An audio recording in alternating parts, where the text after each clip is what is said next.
In the heart of Benin City, the day begins before the sun fully wakes. The air hums with the rhythm of survival.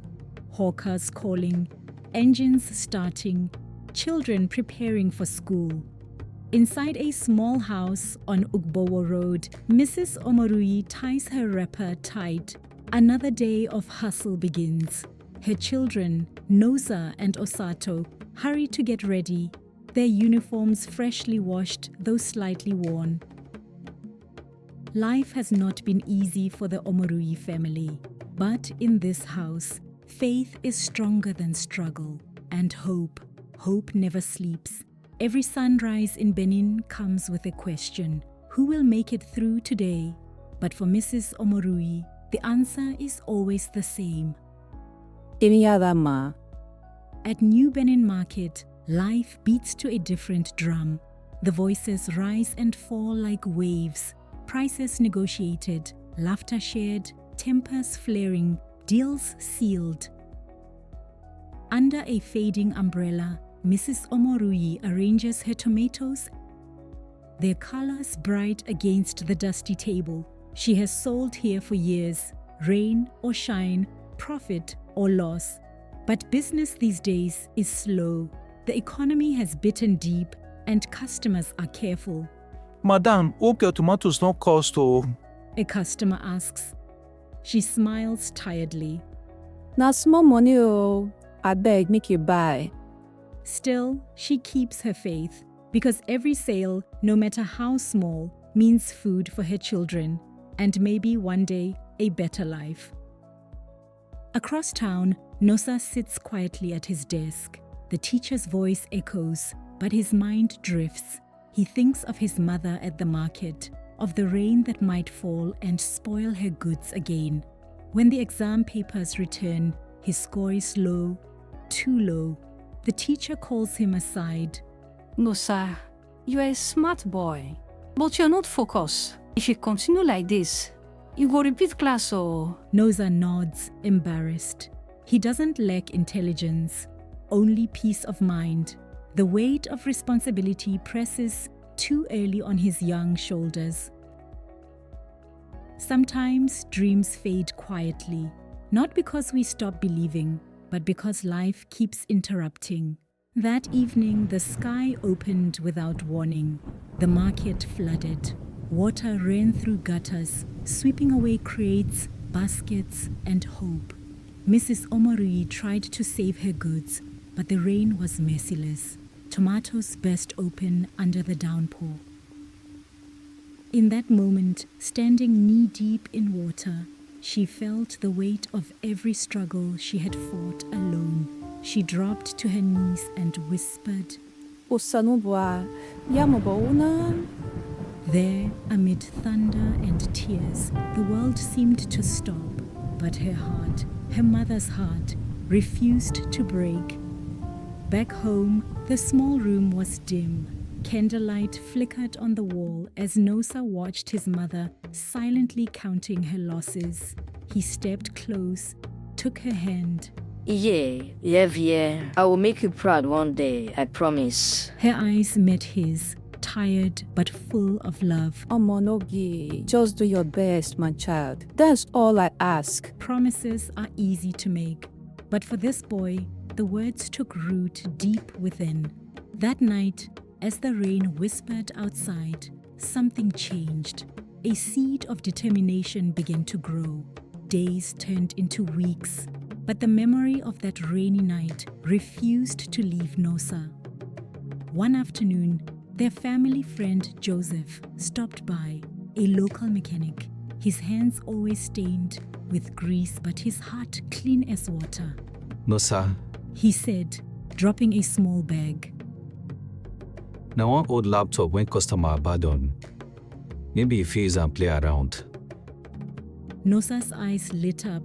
He had never owned such a thing. That night, he sat on the floor, staring at the device like a mystery waiting to be solved. He began to unscrew it, piece by piece, guided by curiosity, not skill.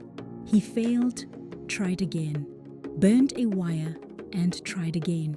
Sometimes the first step to greatness begins with broken things and the courage to fix them. Joseph soon discovered that Nosa had repaired the laptop. Surprised, he brought him a customer's broken phone to test him further. 2 days later, the phone blinked to life in Nosa's hands. From that day, word spread. One small boy for Ugbowo did repair phone oh. Neighbors started bringing radios, chargers, and power banks. Nosa set up a small wooden table outside their home. He charged little, sometimes only enough for dinner. But in his mother's eyes, he was already a champion. The same market woman who once cried in the rain now smiled under the sun, watching her son fix gadgets with steady hands and a bright mind. Her prayers were finally taking shape. One Saturday, a man in a well-ironed agbada stopped by Nosa's table. His name was Mr. Osagi, a businessman known around town.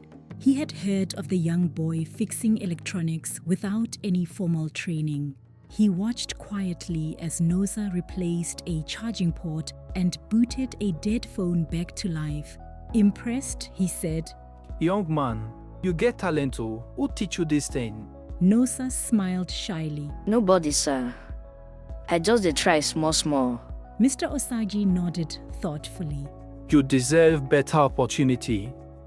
Education fit sharpen this your gift. That same week, he sponsored Nosa back to school, full scholarship. For the first time, Mrs. Omoruyi cried tears of joy. Her boy's promise was beginning to bear fruit. Years passed, and the boy who once repaired phones under the sun walked proudly across a university stage. Nosa Omoruyi, first-class graduate in electrical and computer engineering. His mother stood in the crowd, wrapper neatly tied. She held her bag tight and whispered. Na my pikin be that oh. Osa wese oh. Her struggles, her prayers, her sacrifices, they had not been in vain. Nosa looked into the crowd and spotted her. Their eyes met. He smiled. She cried. The rain that once broke her heart had now watered her dream. Today, Nosa has returned to the same streets where his journey began. But this time, he is no longer fixing phones for survival. He is teaching young people to dream, to build, to rise. In a small workshop filled with laptops, tools, and eager faces, Nosa smiles as he guides them. Don't wait for miracles, he tells them. Be the miracle someone is praying for. Mrs. Omoruyi sometimes visits. She sits quietly in a corner, watching the children learn. Her son's promise has become a blessing for many. In the heart of Benin City, the story continues. Proof that greatness can come from anywhere, even from a flooded market and a broken laptop. Every city has its stories of pain, of patience, of promise. But this one, from the red soil of Benin, reminds us that no dream is too small when faith and hard work walk hand in hand. The price of promise is the story of a mother's tears, a boy's determination, and the miracles that happen when love refuses to give up.